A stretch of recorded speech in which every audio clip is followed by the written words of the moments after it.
यह एक आंखों देखी घटना है। एक बार गर्मी के छुट्टियों में मैं और मेरी बहन मामा के घर घूमने गए थे। मामा के घर में नानी मुझे बहुत प्यार करती थी और मेरी बहनों को ये पसंद नहीं आता था, क्योंकि वे थोड़ी शरारत वाली और थोड़ी मस्ती भी करती थी। एक दिन मेरी माँ की तबीयत अचानक खराब हो गई। तब मेरे मामा मुझे मेरे घर ले आए। वो भी मेरे घर पर रुक गए।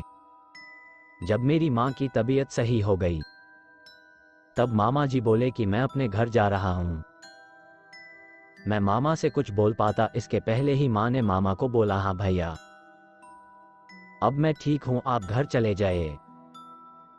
मेरे घर पर मैं और मेरी माँ ही बची। 2-4 दिन बीत गया।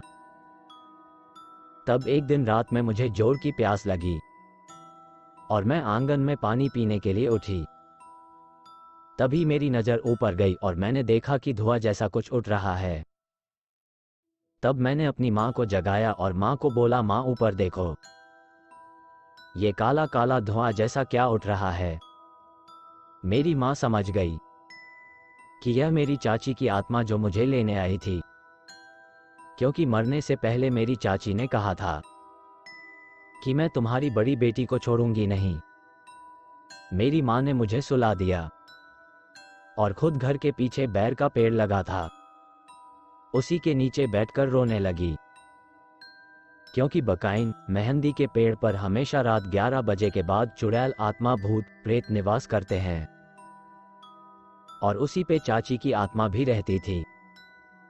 तभी मैंने देखा कि मेरी माँ के आस पास बहुत सारी औरतें बैठी हुई थी। मेरे दिमाग में कुछ ना सूझ रहा था। एक बार हम लोग 8वीं कक्षा में जब पढ़ रहे थे, तो गुरुजी ने बताया था, कभी भी भूत प्रेत या आत्मा दिखाई दे तो गायत्री मंत्र का जाप करो, बजरंगबली का नाम लो, तो आत्मा वहां से डर कर भाग जाएगी। उस वक्त यह बात मुझे याद आ गई और मैंने वैसा ही किया जैसे गुरुजी ने बताया था। आज मैं और मेरी माँ सही सलामत है।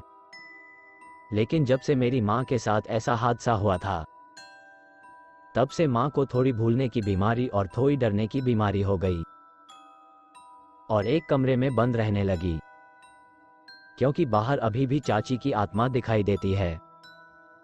लोग बोलते हैं कि यह असत्य है, लेकिन जिसके ऊपर बीतती है वही जानता है।